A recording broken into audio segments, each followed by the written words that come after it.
सलाम, नमस्ते, सत श्री अकाल। मैं हूं रजा और आप देख रहे हैं रजाग्राफी की अंतर्राष्ट्रीय प्राइम टाइम रिपोर्ट, जिस रिपोर्ट के अंदर आसान भाषा में बड़ी से बड़ी जानकारी पूरी दुनिया की आसान सिंपल भाषा में मैं आपको देता हूं। दोस्तों, आपको बता दूं कि रूस ने भारतीयों के साथ बड़ा धोखा कर दिया है। प्राइवेट कंपनियां जो रूस की हैं, जो भारतीयों को नौकरी देती हैं, उन कंपनियों ने धोखे से रूस में काम करने वाले भारतीय लोगों को यूक्रेन के अंदर भेज दिया है, रूस का सैनिक बनाकर वैगनर ग्रुप से कनेक्ट करवा दिया, ज्वाइन करवा दिया और अब मजबूरन यूक्रेन की सरजमीन पर मैदान जंग में भारतीय फंस चुके हैं और वो ज़बरदस्ती रूस की तरफ से यूक्रेन से लड़ रहे हैं और कभी भी मौत के मुंह में जा सकते हैं। हालांकि वो पहले से ही मौत के मुंह में हैं। भारत सरकार ने कन्फर्म कर दिया है, भारत सरकार ने एक्सेप्ट किया है कि हाँ, हमारे लोग फंसे हुए हैं और हम रूस से इस बारे में बातचीत कर रहे हैं, यूक्रेन से अपने लोगों को बचाने के लिए कोशिश कर रहे हैं। कमाल ये है कि एक बार किसी झूठे मक्कार इंसान ने कहा था कि मोदी जी ना एक फोन पर रूस और यूक्रेन की जंग रुकवा दी थी। है गूदा तो एक बार और फोन कर दें, या बैलेंस खत्म हो गया है मोदी जी?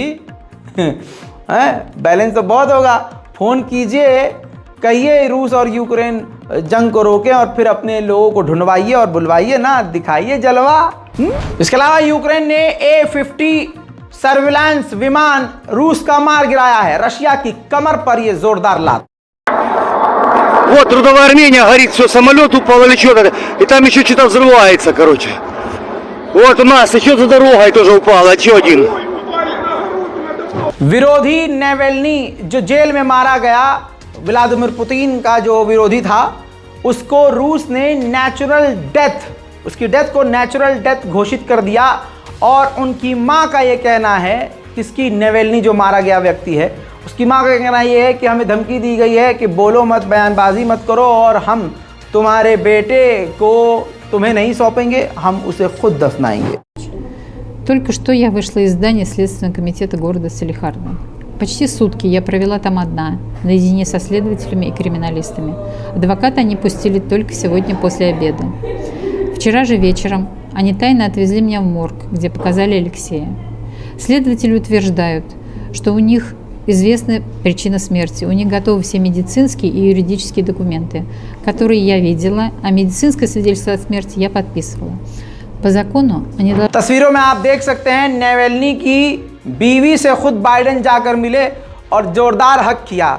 मेरे दोस्तों, आप जानते हैं दुश्मन का जो दुश्मन होता है वो दोस्त होता है, तो अमेरिका इस पॉलिसी का हमेशा इस्तेमाल करता है और ये सब प्रोपेगेंडा है। फ्रांस ने काफ़ी लंबा समय लिया, लेकिन अब जाकर सच बताया कि ब्लैक सागर के अंदर, काले सागर पर हवा में हमारा एक जासूसी जहाज़ उड़ रहा था। तो एक महीने पहले की घटना है ये। रशिया ने हमें धमकी दी थी कि अपने जहाज़ को पीछे घसीटो वरना हम इसे मार गिराएंगे। रूस के राष्ट्रपति व्लादिमीर पुतिन के बेस्ट फ्रेंड और पूर्व राष्ट्रपति दिमित्री ने कहा है कि रशिया तब तक नहीं रुकेगा जब तक कीव और ओडेसा पर, यानी पूरे यूक्रेन पर कब्जा करके हम अपने गोल अचीव नहीं कर लेते। डेनमार्क ने फैसला किया है, रिपोर्ट सामने आ चुकी है, गर्मियों से पहले गर्मियां आते ही लगभग F-16 विमान यूक्रेन को वो सौंप देगा, जो रूस के लिए अच्छा नहीं होगा। यूक्रेन का अदीवका शहर पूरी तरह से रूस ने तबाह कर दिया है। आइए ड्रोन तस्वीरों से ताज़ा हाल दिखाता हूँ।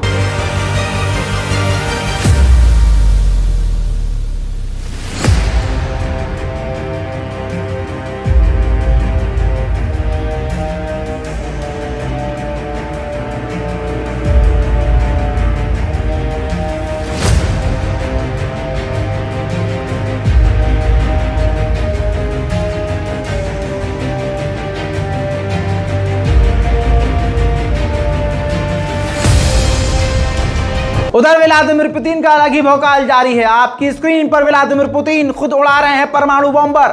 सबसे बड़ी और खतरनाक तस्वीर, कहा जा रहा है कि व्लादिमीर पुतिन ये पूरे यूरोप को धमकी दे रहे हैं। क्रेमलिन ने खुद ये वीडियो जारी करके दिखाया है कि व्लादिमीर पुतिन परमाणु बॉम्बर के अंदर बैठे हुए हैं और बॉम्बर खुद उड़ा रहे हैं। मेरे दोस्तों, परमाणु बॉम्बर ही नहीं, अगली तस्वीर भी दिखाना चाहूंगा। अगली तस्वीर में आप देखिए कि व्लादिमीर पुतिन ने, यानी रूस के राष्ट्रपति ने, परमाणु बॉम्बर के बाद फाइटर अटैक हेलीकॉप्टर भी खुद उड़ाया है। मैदान जंग में उतरने की ऐसा लग रहा है तैयारी व्लादिमीर पुतिन की खुद है। मेरे दोस्तों, सिर्फ इतना ही नहीं, परमाणु बॉम्बर, फाइटर अटैक हेलीकॉप्टर के बाद अब व्लादिमीर पुतिन ने ट्रक भी चलाया।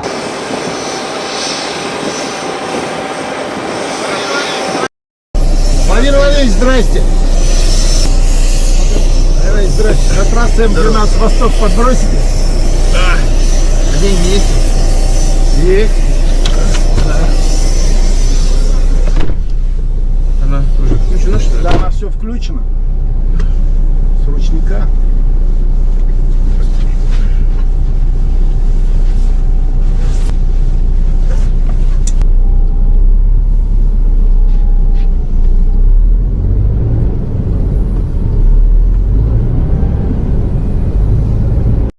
जर्मनी की तरफ से जोरदार झटका यूक्रेन को लगा है। जर्मनी के पार्लियामेंट में वोटिंग हुई कि हम अपनी खतरनाक मिसाइल यूक्रेन को दे या नहीं, तो वोटिंग में नो आया। ईरान के विदेश मंत्री ने सामने आकर साफ कहा है कि हमने कोई भी हथियार रशिया को नहीं दिया है। देखिए,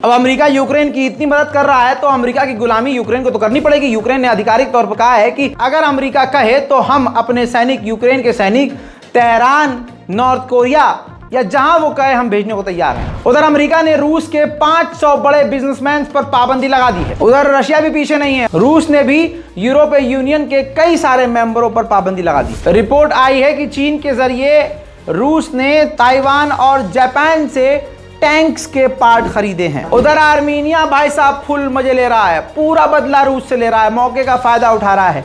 आर्मीनिया ने अब कहा है कि हमने रूस के साथ जो मिलिट्री एग्रीमेंट किया है खत्म कर देंगे। लेकिन आपको बता दूं कि पूरा फायदा इतना उठा रहा है ये आर्मीनिया कि इससे तो डील रद्द करने को कह रहा है रशिया से, और उधर फ्रांस से मिलिट्री डील कर ली है आर्मीनिया ने। चाइना का ही एक कार्गो शिप चाइना के ही एक पुल से टकरा गया, जिससे पुल पूरी तरह से टूट गया।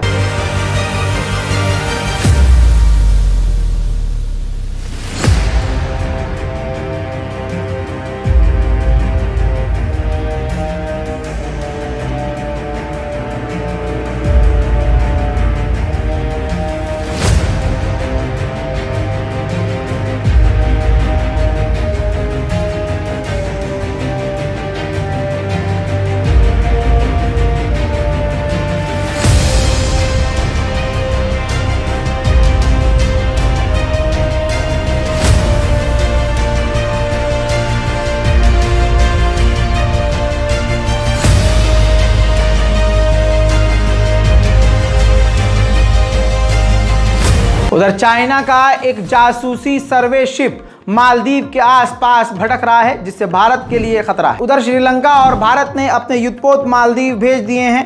कहा जा रहा है कि मालदीव, श्रीलंका और भारत मिलकर ड्रिल करेंगे। मेरे दोस्तों, अमेरिका अमेरिका जय अमेरिका, जय अमेरिका करने वाले मूत पियाऊ गोबरखोर बहुत सारे मौजूद है जो अमेरिका को अपना नाजायज बाप मानते हैं। वहां भारतीयों की क्या औकात है मैं बताता हूं। आज भी भारतीयों को क्या वैल्यू देता है अमेरिका, सुन लीजिए। जानवी नाम की एक स्टूडेंट जो अमेरिका में पढ़ती थी, रोड क्रॉस करते वक्त एक कार वाले ने, जो पुलिस वाला था, उड़ा दिया, जिससे जानवी की मौत हो गई। अब आपको बता दूं कि कोर्ट के अंदर उस पुलिस वाले को कोई सज़ा नहीं मिली क्योंकि उसके खिलाफ कोई सबूत नहीं मिले। यानी अमेरिका की नज़र में भारतीयों की और भारतीयों की जान की कोई वैल्यू नहीं है। लेकिन लवड़ भास्कर लवड़े ने भुजम यहाँ बैठे बैठे अमेरिका का कीर्तन करते हैं। चीन के मामले पे जब हमारा प्रधानमंत्री खुद झूठ बोल देता है, ना कोई गुस्सा ना कोई, तो भाई क्या भरोसा करोगे। 3 दिन पहले की रिपोर्ट थी कि भारतीय सेना अधिकारियों और चीन के टॉप लीडरों के बीच मुलाकात हुई है। कहा गया था रिपोर्ट पॉजिटिव है, बताया नहीं गया था क्या है, लेकिन अब आया है सच सामने। एक्सपर्ट, हमारे सुरक्षा एक्सपर्ट ने, यानी समझ लिया अधिकारी ने कहा है, भारतीय सुरक्षा अधिकारी ने, कि चाइना LAC पर दादागिरी कर रहा है। हम रेड अलर्ट पर हैं और माहौल चीन बिगाड़ रहा है। सेना कुछ और कह रही है, सरकार कुछ और कह रही है, आम भक्त कुछ और कह रहे हैं। जिंदगी जी रहे हो कि नशे में हो ससुरो। उधर पाकिस्तान ने $1.6 बिलियन का कॉन्ट्रैक्ट साइन कर लिया है आज़रबाईजान से। JF-17C फाइटर जेट अब पाकिस्तान आज़रबाईजान को देगा। उधर कंगाल पाकिस्तान फिर से कोशिश कर रहा है IMF international bank, world bank से $6 बिलियन का कर्जा मांगने के लिए। अंतरराष्ट्रीय प्राइम टाइम रिपोर्ट में आज और अभी के लिए इतना ही। हमारे इस बारकोड का इस्तेमाल जरूर कीजिए ताकि टीम रज़ाग्राफी लगातार आपके साथ काम करती रहे। और आप जानते हैं कि हमारी रिपोर्ट्स को अब मोदी सरकार डिलीट करवा रही है, इसलिए ये बारकोड आपके लिए जरूरी है। मैं हूं रज़ा और आप देख रहे हैं रज़ाग्राफी। जय हिंद।